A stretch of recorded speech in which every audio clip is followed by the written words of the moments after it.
Merhaba arkadaşlar. Bebe Örgü Sepetim YouTube kanalına hepiniz hoş geldiniz. Ben Fulya Karslıoğlu. Bugün sizlere bu güzel hırkanın anlatımıyla geldim. Hırkamız matmazel hırka olarak geçiyor. Karnabahar modeli uyguladık. Hem kollarımızda hem etek ucumuzda. İp olarak Alize Baby Best kullandığım renk nosunu birazdan sizlerle paylaşacağım. İp numarası olarak 3,5 numara, şiş numarası olarak 3,5 numara kullandım. Elinizin sıkılığına veya gevşekliğine göre 3,5-4,5 kullanabilirsiniz. 3 yumağa yakın ip harcadım. Hırkamızın ölçüleri 2-3 yaş arası bebeklerimize uygun büyüklükte oldu. Daha büyük yapmak isteyenler aynı şekilde yaparak boyunu uzatarak 3-4 yaş arası bebeklerimiz için uygulayabilirsiniz. Daha büyük 4-5 yaş arası yapmak isterseniz de yine aynı şekilde başlayarak arttırmasını 2 arttırma fazla yaparak yine boyunu uzatarak, daha doğrusu biz 6 düğmeli bir hırka yaptık. Siz 7 düğmeli yaparsanız 4-5 yaş arası bebeklerimize uygun büyüklükte bir hırka olacaktır. Tabi ona göre de ipinizi fazla almanız gerekecek. Omuzdan etek ucuna kadar toplam 37 santim uzunluğunda bir hırka oldu. Yani boyumuzda gayet 3-4 yaş arası bebeklerimiz için de uygun bir büyüklük oldu. Çünkü 1 yaş bebeklerimiz için genelde 32 santim, 2 yaş bebeklerimiz için 34 santim, 3 yaş bebeklerimiz için 36 santim. Yani her yaş farkı için 2 santim 2 santim boyunu uzatmanız gerekir.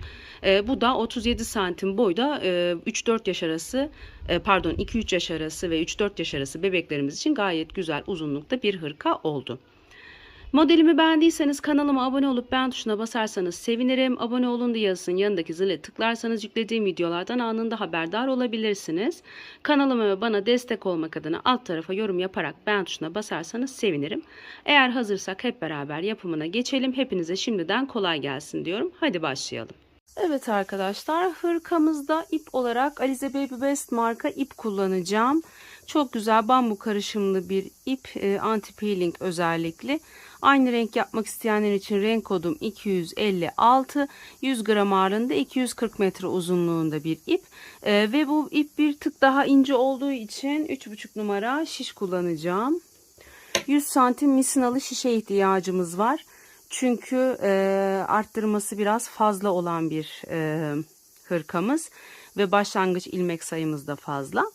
Şişimize 90 tane ilmek attık. 3,5 numaralı şiş kullanıyorum. 90 ilmeğimi 2 diş haroşa boyunca ördüm. Şu ilk sırası ilmek attığımız sıramız, standart ilmek atma yöntemi kullandım. Ve şu şekilde 2 diş haroşa boyunca ördüm. Şimdi 2 diş haroşadan sonra roba ayrımlarına başlayacağız beraber. Roba ayrımlarını yaparken yalnız şöyle bir olayımız var. Baştaki ve sondaki 2 ilmeğimizi ön yüzümüzden öreceğiz. Arka yüzümüzden örmeden alacağız. Şimdi onu da zaten roba ayrımlarını yaparken göstermiş olacağım sizlere. Şimdi sizden ayraç takmanızı istiyorum. Gizli arttırma yapacağız. Gizli arttırma yapacağımız için ben ayraç kullanmayacağım. Zaten modelimiz haroşa olduğu için düz örgü olacak etrafında arttırma yaptığımız ilmeklerimiz. O yüzden ben ayraç kullanmayacağım ki delik bir görüntü olmaması için, ama örgüye yeni başlayan ve kafası karışan arkadaşlar lütfen ayraç takarak devam edelim. 2 diş haroşamı ördüm. Bakın ön yüzdeyim. Ön yüzden bu 2 ilmeğimi düz olarak örüyorum. Ve şimdi hemen bir ilik açacağız. 2 ilmek ördüm. 3 ve 4 adet ilmeğimi ördüm. Bir tane doladım. Şu 2 ilmeği aynı anda alarak kesim yaptım. Ve toplamda kaç ilmek ördük? 2, 4, 6. İlk iliğimizi açtık. 7, 8, 9, 10, 11, 12, 13, 14, 15 ve 16. 16 ilmek benim önüm ve bir tane parmağıma dolayarak bir gizli arttırma yaptım. 2 ilmek düz örüyorum. 1 ve 2. Tekrar bir tane gizli arttırma yaptım. Bu 2 ilmeğin başına ve sonuna birer tane ayraç koyarsanız nerede arttırma yapmanız gerektiğini bu şekilde anlayabilirsiniz. Örneğimiz 16 ilmek. 16 ilmekten sonra bir tane gizli arttırma yaptım. 2 ilmek düz ördüm. Bir tane gizli arttırma yaptım ve kolum için 13 ilmek haroşa örüyorum. 1 2 3 4 5 6 7 8 9 10 11 12 ve 13. 13 ilmek kolum için haroşomu ördüm. Bir tane gizli arttırma yaptım. 2 ilmek düz örüyorum. 1 ve 2. Bir tane gizli arttırma yaptım. Arkam için toplam 24 ilmek haroşa örüyorum. 1 2 3 4 5 6 7 8 9 10 11 12 13 14 15 16 17 18 19 20 21 22 23 ve 24. Arkam için 24 ilmek haroşa ördüm. Bir tane gizli arttırma. 2 ilmek düz. Bir tane gizli arttırma. Ve 13 ilmek kolum için haroşa örüyorum. 1 2 3 4 5 6 7 8 9 10 11 12 ve 13. 13 ilmeğimi ördüm. Bir tane gizli arttırma. 2 ilmek düz. Bir tane gizli arttırma. Sıra sonumuzda 2, 4, 6, 8, 10, 13 ve 16 ilmeğimiz kaldı. Bu 16 ilmeğimiz de bizim ön patımı, yani ön ilmek sayımız. Aralarında etrafında arttırma yaptığımız o ikişer ilmeklerimiz ön yüzden düz, arka yüzden ters olarak örülecek. Diğer tüm ilmeklerimiz ön yüzden düz, arka yüzden de düz olarak örülerek haroşo olarak örülecek. Şimdi sıra sonuna kadar tüm ilmeklerimi örüyorum. Bakın sondaki 2 ilmeğimi de örerek aldım. Şimdi arka yüzüme geçtim. Şu 2 ilmeğimi örmeden alıyorum bu sefer. 1 ve 2. Ve ipimi çekerek şuradan ön tarafa atıyorum. Bu sürekli, bu hırkamız bitene kadar bu baştaki ve sondaki 2 ilmek ön yüzden örülecek. Arka yüzden bu şekilde örmeden alınacak. Şimdi arttırma ilmeğime kadar diğer ilmeklerimi haroşa olarak örüyorum. Ön yüzden düz olarak örmüştük. Arka yüzden de düz olarak örerek haroşalarımı elde etmiş oluyorum. Arttırma ilmeğime kadar bu şekilde ilerliyorum. Arttırma ilmeğime geldim. Delik oluşmaması için şu şekilde dış kısımdan alıyorum bu ilmeğimi. Etrafında arttırma yaptığım 2 ilmeği de ipimin yönünü değiştirerek ters olarak örüyorum. Tekrar ipimin yönünü değiştiriyorum. Diğer arttırma ilmeğime kadar, bu arttırma ilmeğim de dahil, haroşa olarak örüyorum. Şimdi bir kere daha ön yüze geçtiğimizde arttırmamızı yapacağız. Örgüye yeni başlayan arkadaşlar için. Daha sonra kaç sırada bir ilik açacağımızı ve kaç arttırma yapacağımızı belirteceğim. Biraz arttırması fazla olması gereken bir hırka. Yine arttırma ilmeğimi haroşa olarak ördüm. İpimin yönünü değiştirdim. 2 ilmek ters. Tekrar değiştirdim. Arkamın ilmeklerini haroşa olarak örüyorum. Arttırma ilmeklerim de dahil. Bu renk kız bebeklerimiz için çok güzel bir renk. Genelde erkek bebeklerimiz için kullanılan bir renk ama bu hırkaya bu renk gerçekten çok yakışıyor. Yapmanızı tavsiye ediyorum. Çok soft, çok güzel bir kahve tonu ama çok güzel oluyor. Bu hırkaya yakışan nadir renklerden biri. Ama siz tabii ki istediğiniz renk çalışabilirsiniz. Ben bu şekilde bu renkle bir denemek istedim. Evet, arttırma ilmeğimi dış kısımdan girerek haroşa olarak ördüm. 2 ilmek ters. Tekrar ipimin yönünü değiştirdim ve arttırma ilmeklerim dahil haroşa olarak örüyorum. Dediğim gibi kafanız karışıyorsa lütfen ayraçlarla devam edelim. Ayraç takarak ilerleyebilirsiniz kafanızın karışmaması için. Arttırma ilmeğimi de haroşa olarak ördüm. 2 ilmek ters örüyorum. 1 ve 2. Ve sıra sonunda 2 ilmeğim kalana kadar yine haroşalarla ilerliyorum. Şu an arka yüzümdeyim.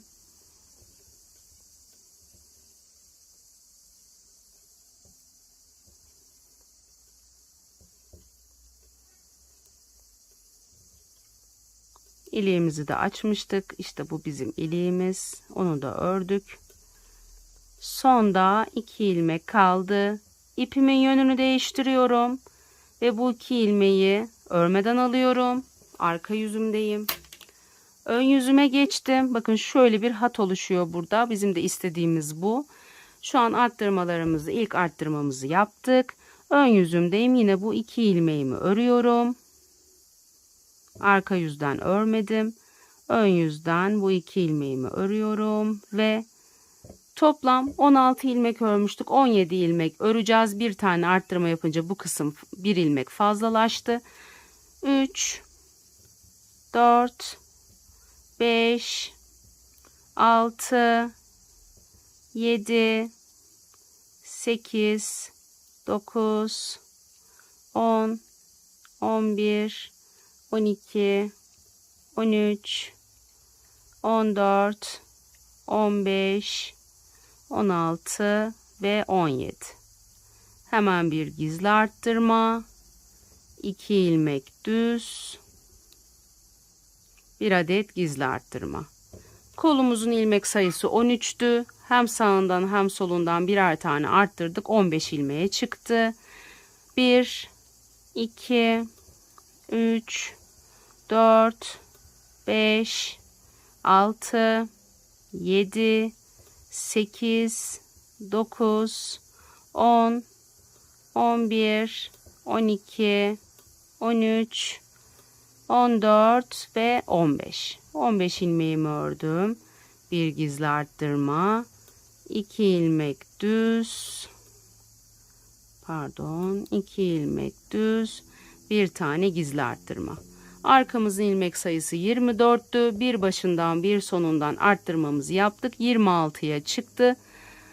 Şimdi 26 ilmeğimizi örüyoruz. 1 2 3 4 5 6 7 8 9 10 11 12 13 14 15 16 17 18 19 20 21 22 23 24 25 ve 26. Hemen bir gizli arttırma, 2 ilmek düz ve bir gizli arttırma. Kolum için 15 ilmeğimi örüyorum. 1 2 3 4 5 6 7 8 9 10 11 12 13 14 ve 15. Hemen bir gizli arttırma, 2 ilmek düz ve bir gizli arttırma. ve önüm için ait olan 17 ilmeğimi sıra sonuna kadar örüyorum. Çünkü ön yüzümdeyim. Sondaki 2 ilmeğimi de örerek alacağım. Şu an ikinci arttırmamızı yaptık beraber.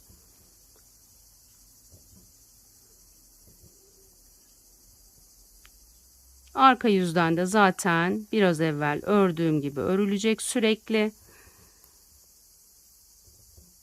Evet, son 2 ilmeğimi de örüyorum. Ön yüzümde olduğum için ördüm. Arka yüze geçince yine örmeden alacağım.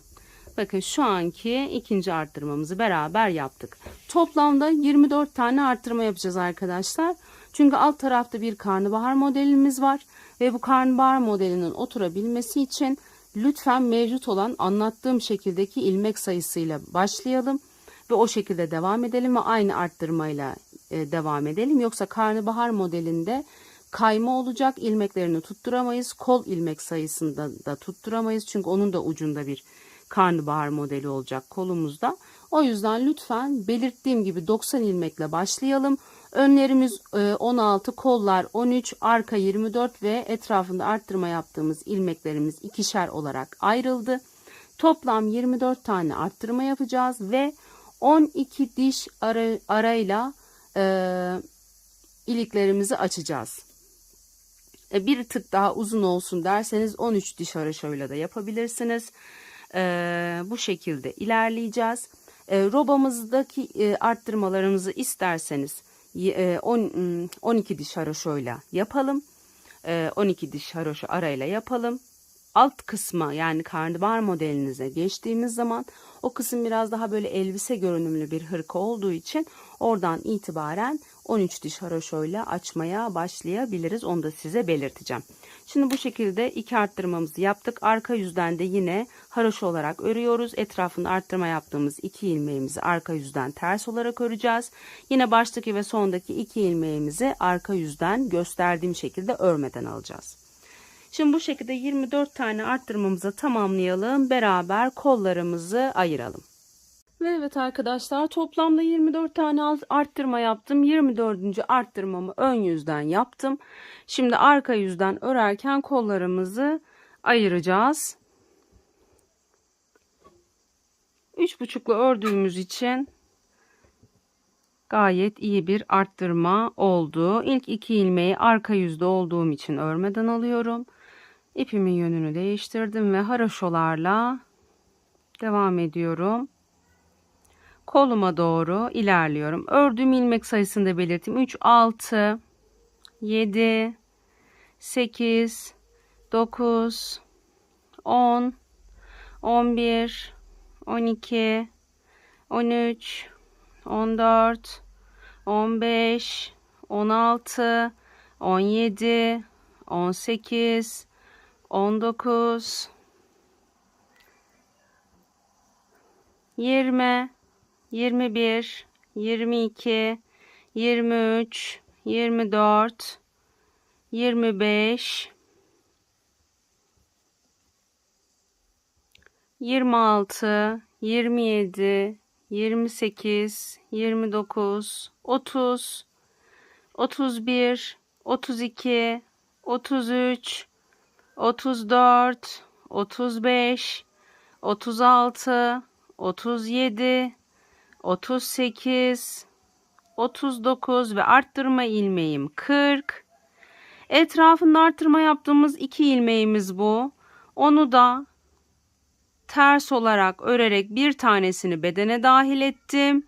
Bir tanesini de kola dahil edeceğim. Şimdi buradan itibaren kol ilmeklerimizi örüyoruz. Ayrı bir şişle devam edebilirsiniz. Ben birazdan farklı bir şişe geçireceğim.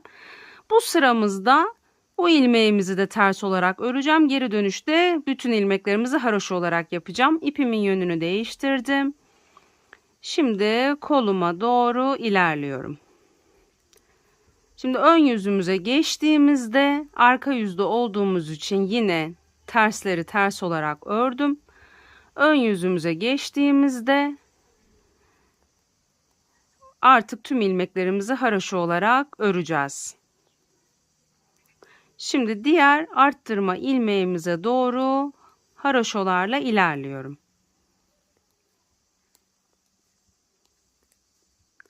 Modelimiz gerçekten çok güzel bir model olacak. Kız bebek bekleyenler ya da kız bebeği olanların yapmasını şiddetle tavsiye ediyorum. Gerçekten model çok güzel. Ama biraz örgü bilmek gerektiriyor. Yani detaylı olarak vermeye çalışıyorum. İnşallah faydalı oluyordur. Yani örgüye yeni başlayan arkadaşların da biraz ellerini kolayladıktan sonra, yani birkaç model örüp örgüye hakim olduktan sonra bu modeli yapmalarını tavsiye ediyorum. Model çok dikkat gerektiren bir model çünkü. Arttırma ilmeğime doğru ilerliyorum. Önümüz 41 ilmekten oluşuyor. 3,5'la ördüğümüz için 41 ilmek 2 yaş için gayet güzel bir ilmek sayısı. Hatta bu ilmek sayısıyla boyunu biraz uzatarak 3 yaş bile olarak kullanabilirsiniz bu hırkamızı. Şimdi arttırma ilmeğine doğru ilerliyorum.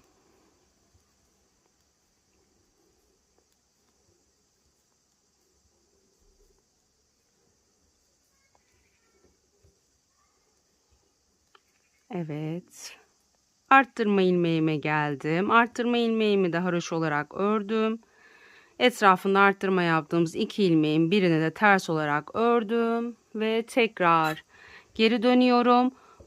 Etrafında arttırma yaptığımız birer ilmeği sağdan ve soldan kol ilmeklerimize dahil ettik. Şu an kol ilmeğimiz 63 ilmek. Bu 63 tane ilmeğimizi hiçbir eksiltme veya arttırma yapmadan 24 diş haroşa boyunca öreceğim arkadaşlar buradan itibaren. Buradan itibaren tüm ilmeklerimiz haroşa olarak örülecek. Yalnız şöyle bir teferruatımız var. Bunu da göstermek istiyorum. Kol dikişini kolay yapabilmemiz için şimdi ters yüzden bu ilmeği ördüğüm için şimdi örmeden alacağım. Ama şimdi bu 63 tane ilmeğimi yine örerek ilerliyorum. Şimdi dikişimizi, kol dikişimizi düzgün ve daha kolay yapabilmek için son ilmeğimi örmeden alacağım buradan itibaren. Geri dönüşte ilk ilmeğimi örerek alacağım. Bu da benim dikişimi kolay olmasını sağlayacak. Şimdi onun için bu 63 tane ilmeğimizi örerek ilerliyorum haroşa olarak. Ve evet, kol ilmeklerimi örerek ilerliyorum.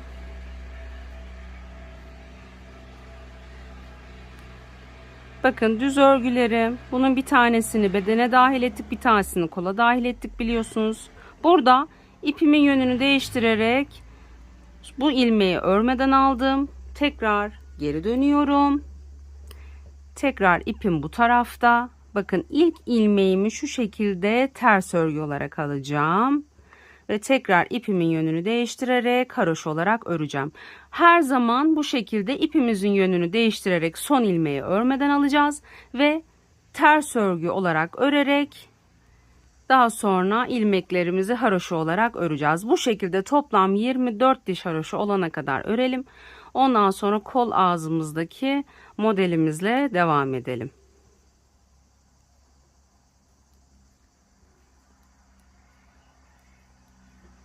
Evet arkadaşlar, şimdi ben kolumun bir tanesini ne yapacağımızı göstermek için ördüm, hazırladım. Şimdi diğerini tamamıyla beraber yapacağız. Modeli de beraber kuracağız. Şimdi bu kolumu bitirdim. Diktim. Arka bedenden ipi devam ettiğimiz için şuradan bakın yeni ip taktım.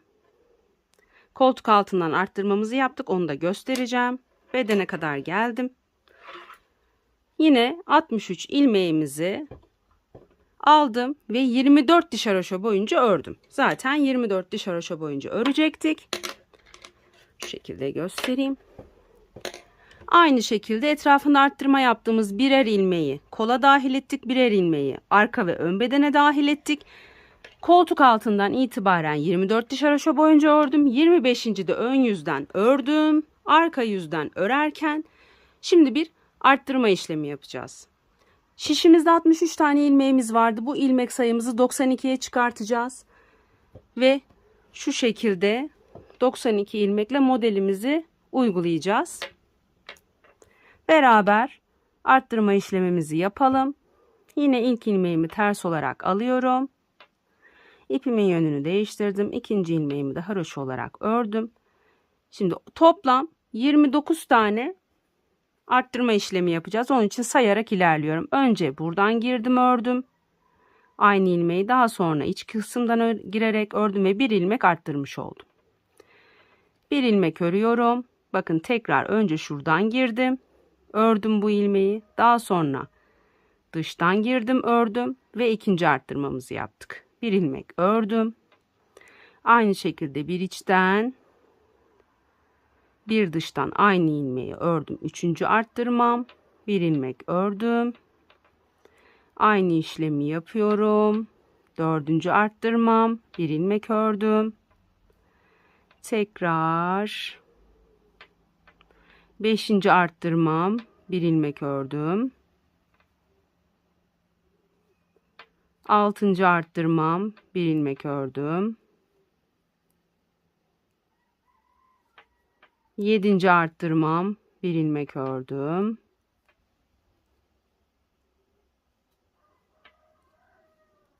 Bir arttırmalarımızı sayalım.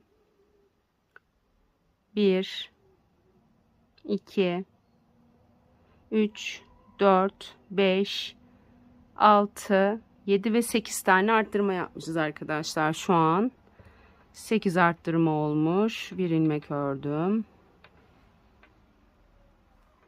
9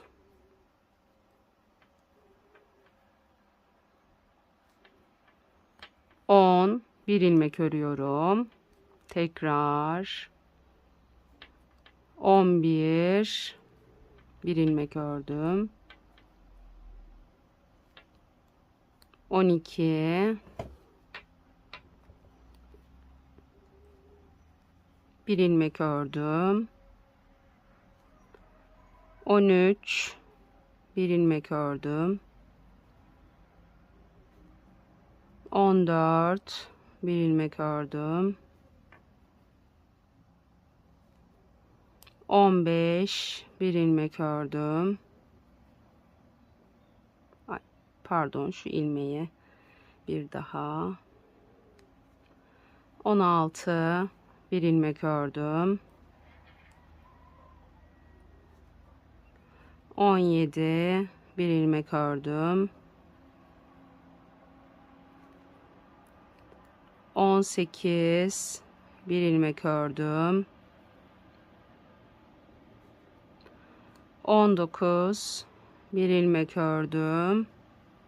Beraber ilerliyoruz. 20 bir ilmek ördüm. 21 bir ilmek ördüm. 22 bir ilmek ördüm. 23 bir ilmek ördüm. 24 bir ilmek ördüm. Pardon, ilmeği bırakmamam gerekiyordu. Bunu tekrar sökelim. 24'tü en son. 25 bir ilmek ördüm. 26 bir ilmek ördüm. 27 bir ilmek ördüm. 28 bir ilmek ördüm ve sonuncu kez 29 ve sonda kalan 4 ilmeğin bunun 3 tanesini haroşa olarak örüyorum. İpimin yönünü değiştirerek son ilmeği örmeden aldım. Şimdi şu an arka yüzden toplam 29 tane arttırma yaptık. Ön yüzüme geçtim. Şimdi bir iki sıra önden düz, arkadan ters yapacağım. Yani ilk ilmek yine ters, kenar hat için. Ön yüzden tüm ilmeklerimi düz olarak örüyorum. Arka yüzden de ters olarak öreceğim ve karnabahar modelimiz için zemini hazırlamış olacağız. Şimdi bu şekilde bir iki sıra önden düz arkadan ters olarak örelim. Karnabahar modelimizle kolumuzun yapımına başlayalım.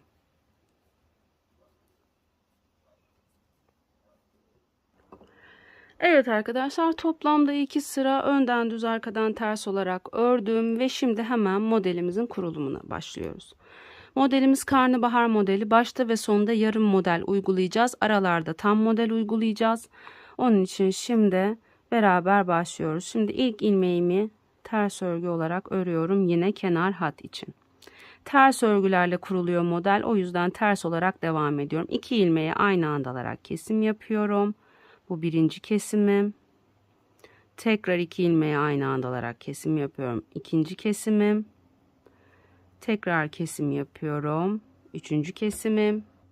Üçüncü kesimden sonra model uygulayacağımız için üçüncü kesimimizi yaptık. Hemen bir tane doluyorum. Bir tane ters. İkinci doladım. Bir ters. Üçüncü doladım. Bir ters. Dördüncü doladım.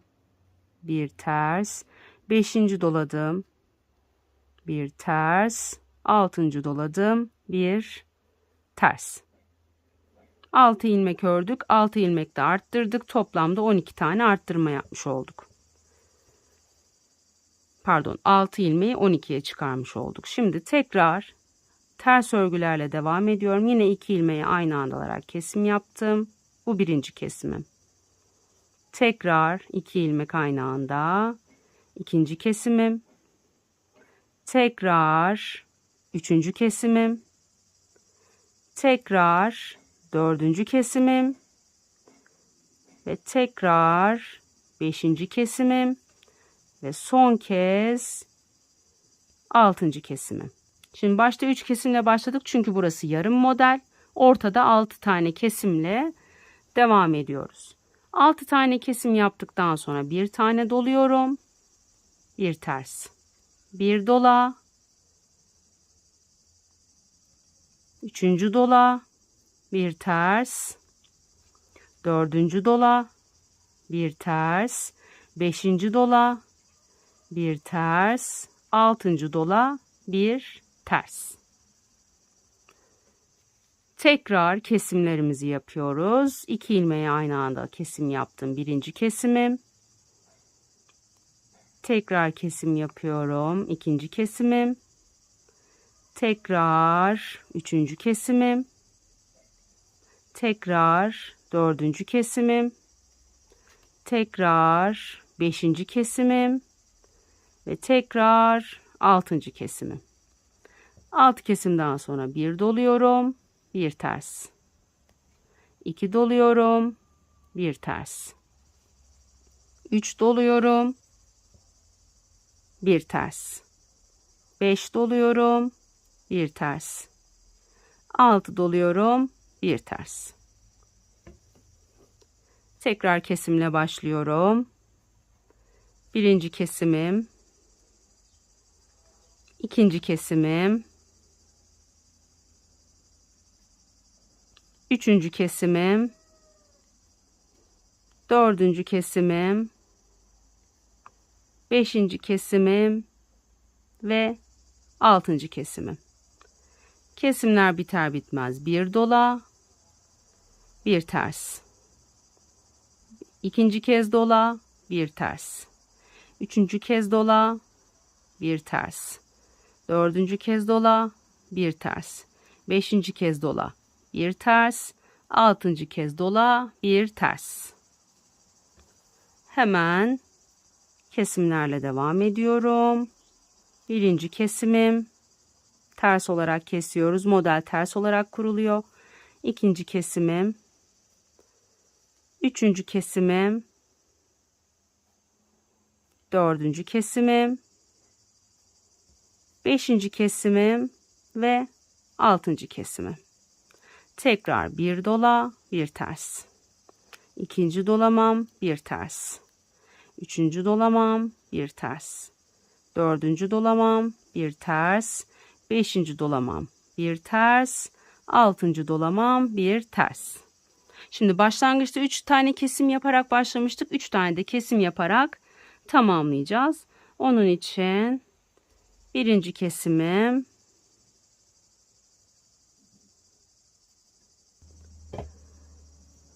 iki kestim ve 3 kestim. Yine sıra sonunda bir ilmeğim kaldı. Onu da örmeden alıyorum. O da zaten dikişe gideceği için baştaki ve sondaki ilmekler o şekilde bırakıyorum. Şimdi arka yüzümde sıra sonuna kadar tüm ilmekleri ters olarak örüyorum. Ters olarak öreceğim. Ön yüzümüze geçtiğimizde yine ilk başta biliyorsunuz karnabahar modelini uygulayabilmek için bir önden düz, arkadan ters olarak bir iki sıra ördük. Şimdi sürekli arka arkaya bir karnabahar modeli uygulayacağız kolumuzda. O yüzden her karnabahar modelinin arasında arka yüzden önden karnabahar modelimi kurdum. Arka yüzden şimdiki yaptığımız gibi ters örgü olarak örerek sıra sonuna kadar ilerliyorum. Ön yüzüme tekrar geçtiğimde bir iki sıra önden düz, arkadan ters öreceğim. İkinci karnabahar modelime başlayabilmek için. Daha sonra tekrar ön yüze geçtiğimizde şimdi ön yüzde uyguladığımız karnabahar modelinin aynısını uygulayarak devam edeceğiz. Bu şekilde hem kol ağzımızda hem etek ucumuzda karnabahar modelimizi uygulayacağız. Model karışık görünebilir ama hem çok zevkli hem de çok üretken bir model ve çok güzel bir kıvrım görünüyor. Kol ağzımızda da biliyorsunuz çok güzel bir görüntü elde ettik. Evet arkadaşlar, aynı şekilde 2 sıra arayla modelimizi 7 kere uyguladık. Bunu da nasıl anlıyoruz? 1, 2, 3, 4, 5, 6 ve 7. 7 tane ajurumuz oluşmuş oldu. Son modelimizi yaptıktan sonra arka yüzünden de ördüm, ön yüzden de ördüm düz olarak. Şimdi arka yüzden örerken tüm ilmeklerimizi haroşa olarak öreceğiz. Şu şekilde şu an arka yüzündeyim. Haroşa olarak örerek ilerliyorum. Şimdi sıra sonuna kadar haroşa olarak örüyoruz. Daha sonra ön yüzden düz olarak öreceğiz. Arka yüzden örerken kolumuzu keserek kapatacağız. Ve kolumuzun uzunluğu bu kadar olmuş olacak.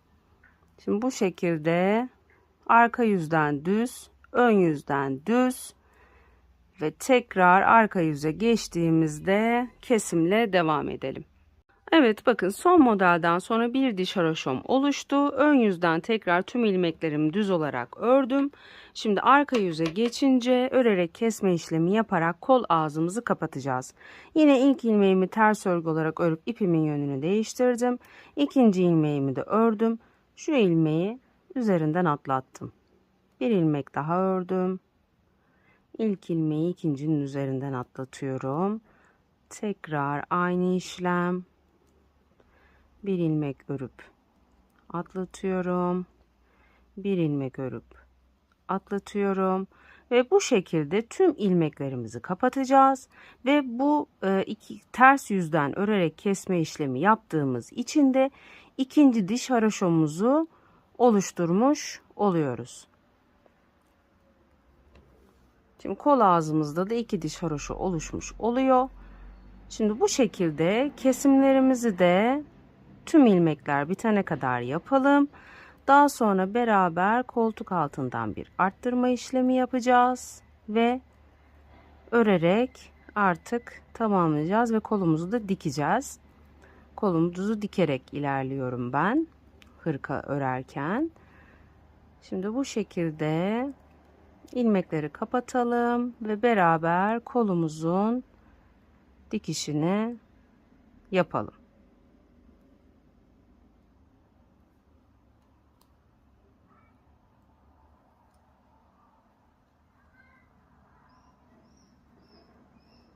Evet, tüm ilmekleri kapatarak sona kadar geldim. İpimi de biraz uzun bıraktım. Şöyle son ilmeğimin içinden de ipi geçirerek bakın şu şekilde bir sabitliyorum ve kolumuz bu şekilde tamamlanmış oldu. Şimdi beraber dikiş yapacağız ve hemen kolumuzu sabitlemiş olacağız. Diğer kol için de aynı şey geçerli. İki kol için de aynı işlemi uyguluyoruz. Hiçbir fark yok. O yüzden zaten diğer kolun da detayını tam olarak vermedim. Çünkü bu kolla diğer kolun yapımı aynı. Dış yüzeyden dikme işlemi yapacağım. İlk ilmekleri örerek almamızın şu an bize nasıl bir faydası olduğunu beraber görmüş olacağız.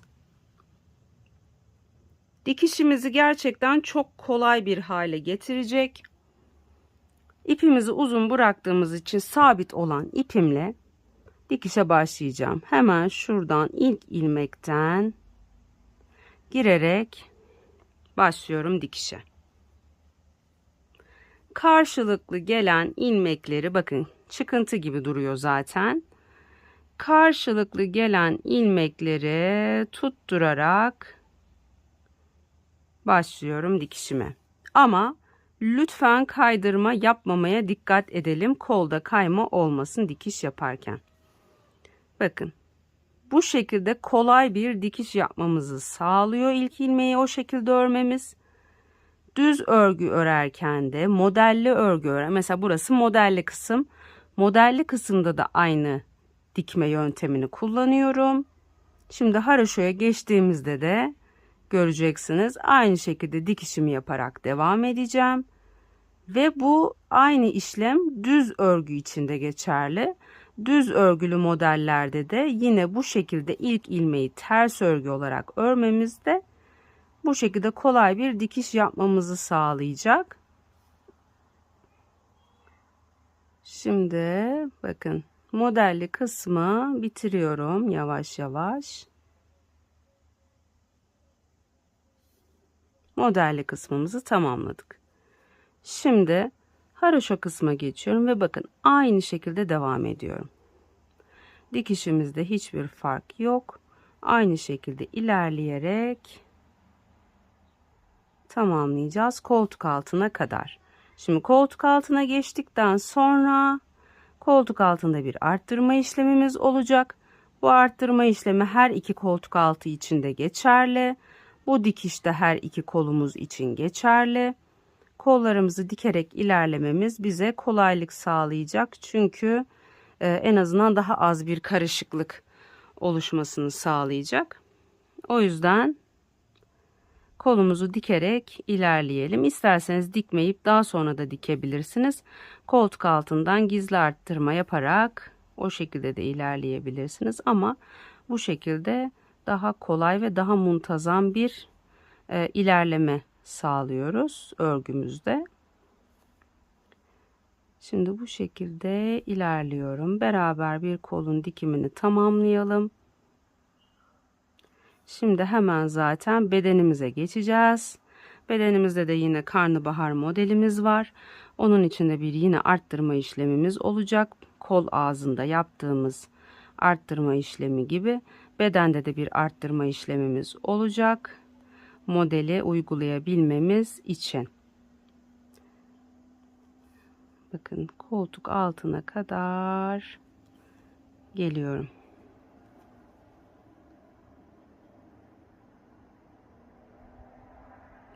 Şu şekilde.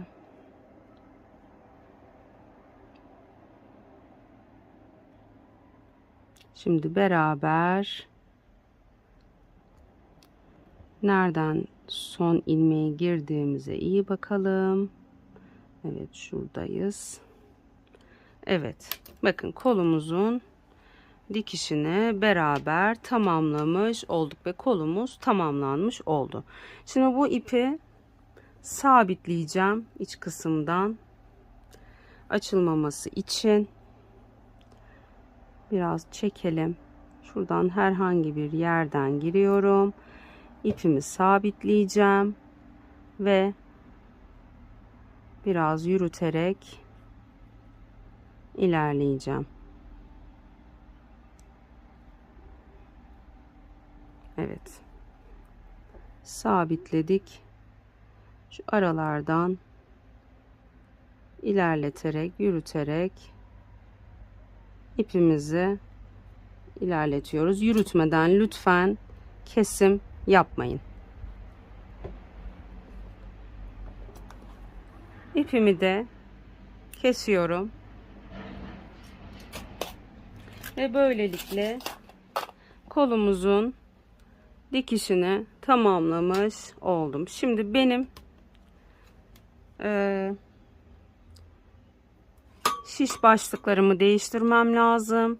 Bedene geçiyorum çünkü bu kısmı kullanırken bir şey kullandım. Sürekli kullandığım şiş setini kullandım. Knit Pro'nun Mindful Collection serisinin ip şişleri değiştirilebilir uçlara sahip. Aynı şişle örerek devam etmek için, yani biliyorsunuz aynı marka olsa bile kalınlıkları farklı olabiliyor şişlerin. Farklı görünmemesi adına bu şekilde uçlarımızı kapattım ve 60 santimlik misinalı şiş uçlarını takarak ilerledim. Şimdi tekrar şişlerimi sabitleyeceğim ve bedenimizin yapımına beraber geçeceğiz. Ben şimdi bu şişlerimi sabitleyeyim. Bedenimizin yapımıyla devam edelim. Şişlerimi sabitledim. Arka bedenden örerek devam ettiğimiz için arka bedenden devam edeceğim. Şimdi şuradan iki tane ilmeği şuradan herhangi bir yerden alarak şişime takacağım ve koltuk altından 2 tane ilmek arttırma yapmış olacağız. Şu ilmeği alacağım şuradan. Evet, bunun ikisini de şişime takıyorum. Koltuk altlarından 2'şer tane, yani toplamda 4 tane arttırma yapmış olacağız. İkisini de aldım. Şimdi buradan itibaren de yeni ip takacağım ve haroşa olarak öreceğim. Bakın, şişime taktığım ilmekleri de aynı şekilde 2 ilmeği ördüm ve normal şekilde diğer ilmekleri de haroşa olarak örerek ilerliyorum arkadaşlar, sıra sonuna kadar. Biliyorsunuz baştaki 2 ilmek ve sondaki 2 ilmeği arka yüzden örmüyorduk, ön yüzden örüyorduk. Onu da hırkamız bitene kadar yapmaya devam edeceğiz. Şimdi tüm ilmeklerimizi örerek artık kollarımızı tamamladık ve alt bedene beraber geçmiş olduk. Şimdi bir arttırma işlemi yapmadan önce bir 4 diş ya da 3 diş haroşo örelim arkadaşlar. 3 diş haroşo örelim, çok fazla uzamasın çünkü bir de arttırma sıramız var. Arttırma sırası da zaten bir diş haroşo olarak sayılacak. Şimdi 3 diş haroşo boyunca öreceğiz. Daha sonra bir arttırma işlemi yapacağız ve kollarımızda uyguladığımız modelin aynısını bedenimizde uygulayarak devam edeceğiz. Şimdi sıra sonuna kadar geldim. Sonda 2 ilmeğim kaldı. İpimin yönünü değiştirerek 2 ilmeği örmeden aldım. Şimdi bir bakalım isterseniz birleştirmeden sonra. Şu an bedenimiz tamamlandı. Şu şekilde kollarımız tamamlandı. Alt bedene beraber geçmiş olduk. Şimdi tüm ilmeklerimizi dediğim gibi 3 diş haroşa boyunca örelim. Ondan sonra beraber arttırma işlemimizi yaparak bedendeki karnabahar modelimizi uygulamaya başlayalım. Evet arkadaşlar, koltuk altından itibaren 3 diş haroşa boyunca ördüm. 4. dişimi de ön yüzden ördüm. Şimdi arka yüzden örerken yine arttırma işlemi yapacağız. Kolumuzda yaptığımız gibi. Şimdi ön patımız olarak 8 ilmek olarak ayarlayacağız. 8 ilmek başlangıçta, 8 ilmek sonda modelsiz olarak bırakacağız. Ortadaki, yani şu an toplam ilmek sayımız 160. 8 8 16 tane ilmeği çıkartırsak geriye 144 tane ilmeğimiz kalıyor. Bize baştaki ve sondaki 8 ilmeğimiz hariç ortada modeli kurabilmemiz için 239 tane ilmeğimiz olması gerekiyor. Bu da 95 tane arttırma yapacağımız anlamına geliyor. Şimdi arka yüzde olduğum için şu ilk 2 ilmeğimi örmeden alıyorum. İpimin yönünü değiştiriyorum. Şimdi bu 2 ilmeğim hariç 6 ilmek daha örerek 8'e tamamlıyorum. 2 3 4 5 6 7 ve 8. Bu bizim ön patımız, yani iliğimizin oluşacağı kısım. Buradan itibaren 3 ilmek daha örüyorum. Şimdi arttırmalarımıza başlayacağız. 1 2 ve 3. Hemen arttırmalarımıza başlıyoruz. Bakın, önce bu ilmeğe dıştan giriyorum. Bir tane de içten giriyorum. Bir arttırmayı yaptım. Tekrar aynı işlemi diğer ilmeğimize yapıyoruz. Önce dıştan giriyorum. Daha sonra içten giriyorum ve ikinci arttırmamızı yaptık. 2 kere arka arkaya ilmekten 2 tane ilmek çıkardık. Bir tane ilmeğimi haroşa olarak örüyorum. Şimdi tekrar arka arkaya 2 kere arttırma yapacağız. Önce dıştan girdim. Sonra içten girdim. Üçüncü arttırmamızı yapmış olduk. Tekrar arka arkaya hemen bir tane daha yapıyoruz. Önce dıştan girdim. Sonra içten girdim ve dördüncü arttırmamız. Bir tane haroşa ördüm. Tekrar önce dıştan giriyorum. Daha sonra şu ilmeği bir kere daha alacağım, yanlışlık olmasın. Önce dıştan giriyorum. Daha sonra içten giriyorum. 5. arttırma. Hemen arkasından bir tane daha. Önce dıştan, daha sonra içten. 6. arttırma. Bir ilmek haroşa. Tekrar bakın, arka arkaya hemen yine yapacağız. Önce dıştan, daha sonra içten 7. arttırmam. Tekrar önce dıştan,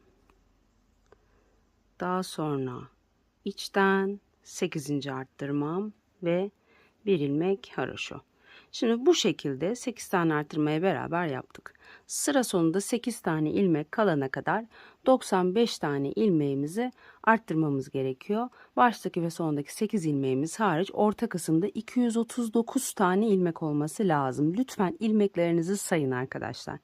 239'dan bir eksik bir fazla olmaması gerekiyor. Tam 239 tane ilmeğimiz olması gerekiyor modelin kurulumu için.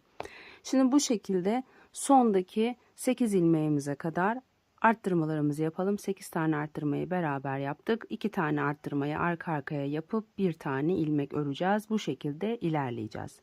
Şimdi ben de arttırmamı yapayım. Daha sonra devam edelim. Evet arkadaşlar, arttırma yapa yapa geldim. Şu an baştaki ve sondaki 8 ilmeğimiz hariç şişimizde 239 tane ilmeğimiz var. Şimdi ön yüzümdeyim.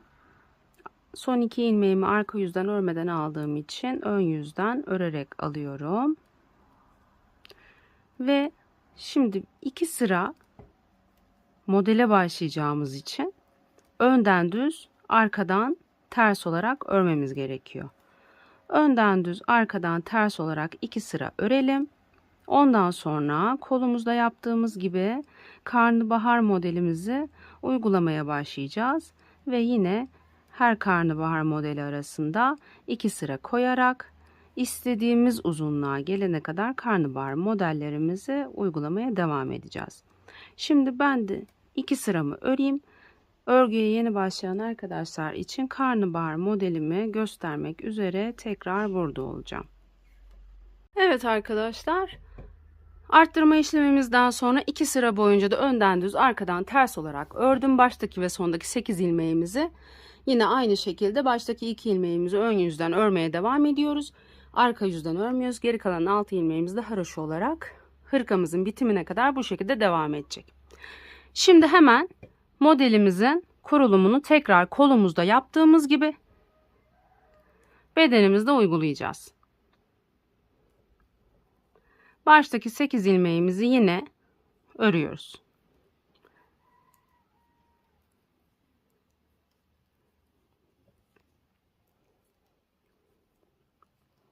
Evet, 8 ilmeğimi ördüm. Model ters örerek kuruluyordu biliyorsunuz. Onun için ipimi ön tarafa aldım.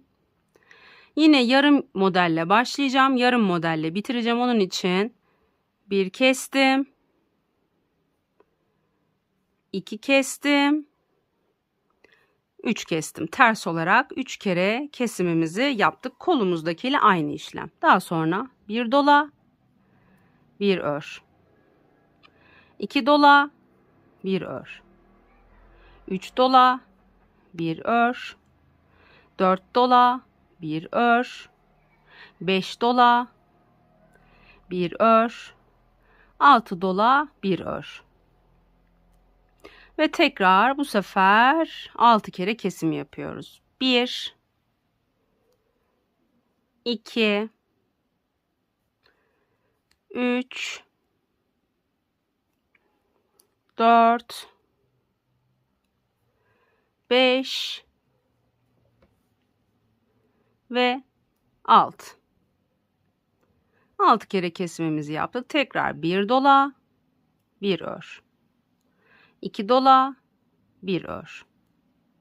3 dola, bir ör.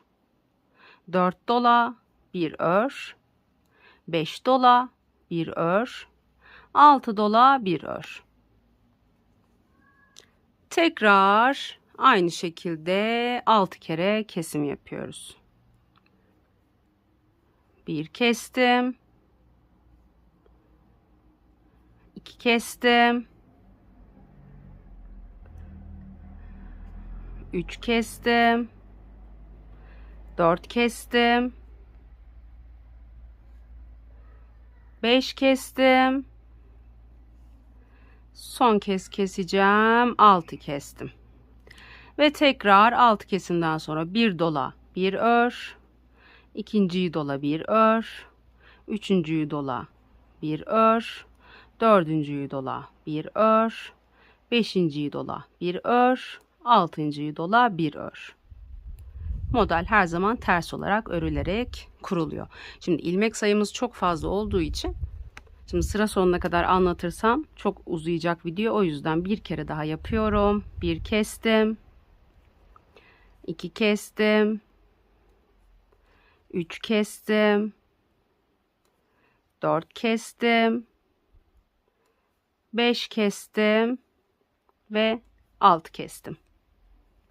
Tekrar 6 kere kesimden sonra bir dola, bir ör. İkinciyi dola, bir ör. Üçüncüyü dola, bir ör.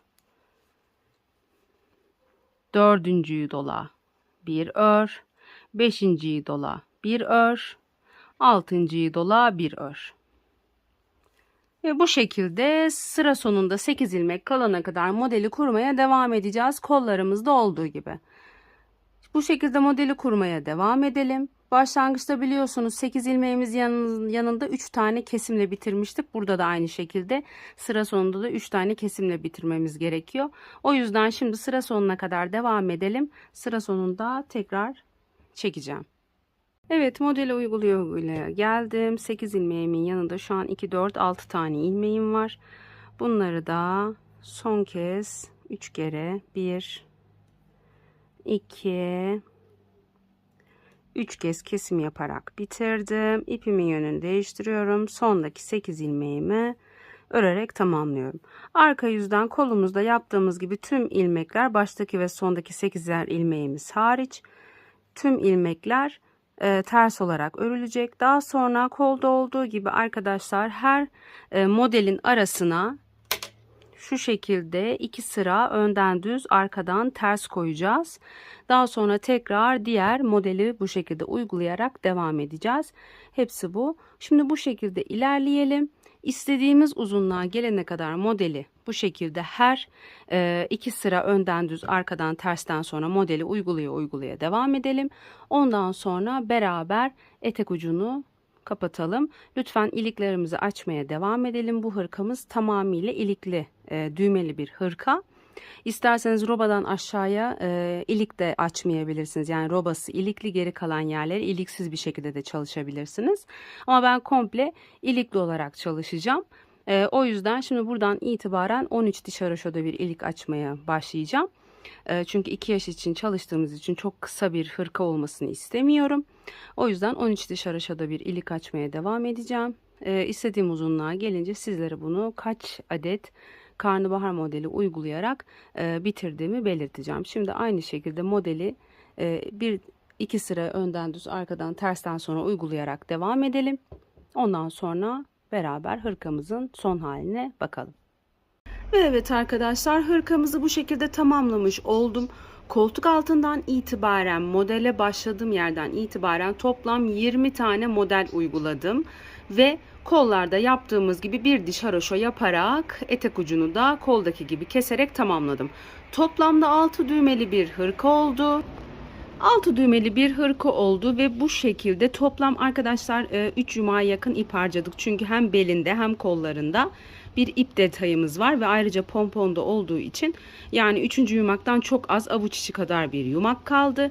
Ve omuzdan, yani buradan etek ucuna kadar toplam 37 santim uzunluğunda bir hırka oldu.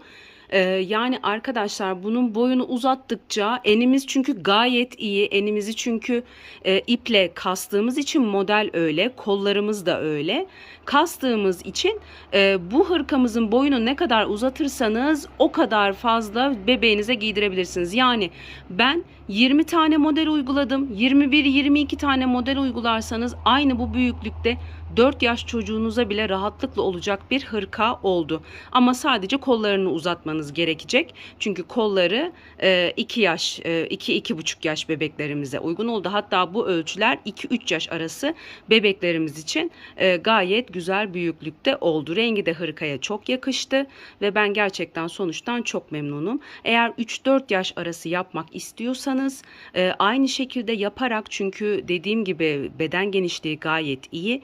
3-4 yaş arası bebeklerimiz için 22 model falan yaparsanız veya 21 model yaparsanız bu şekilde çok güzel bir hırka elde etmiş olursunuz. Ama tabii ki o zaman ipi birazcık daha fazla harcamak zorunda kalacaksınız. Modelimi beğendiyseniz kanalıma abone olup beğen tuşuna basarsanız sevinirim. Abone olun diyasın yanındaki zile tıklarsanız yüklediğim videolardan anında haberdar olabilirsiniz. Kanalıma bana destek olmak adına alt tarafa yorum yaparak beğen tuşuna basarsanız sevinirim. Şimdi koldaki detaylarını göstermek istiyorum. Ben tığla zincir çekerek bu şekilde bir kordon hazırladım. Ve kordonumu modele başladığım yerden önceki bir diş haroşodan önceki haroşodan geçirerek 5 diş, yani 5 ilmekte bir geçirerek bu şekilde hem kollarında hem belinde aynı şekilde bir kordon geçirerek belimizdeki kordona da bu şekilde 2 tane küçük pomponmatikle pompon yaparak hırkamızı tamamlamış oldum. Belimizdeki kordonumuzun uzunluğu bayağı uzun arkadaşlar. Yani 1 metreyi aşmıştı.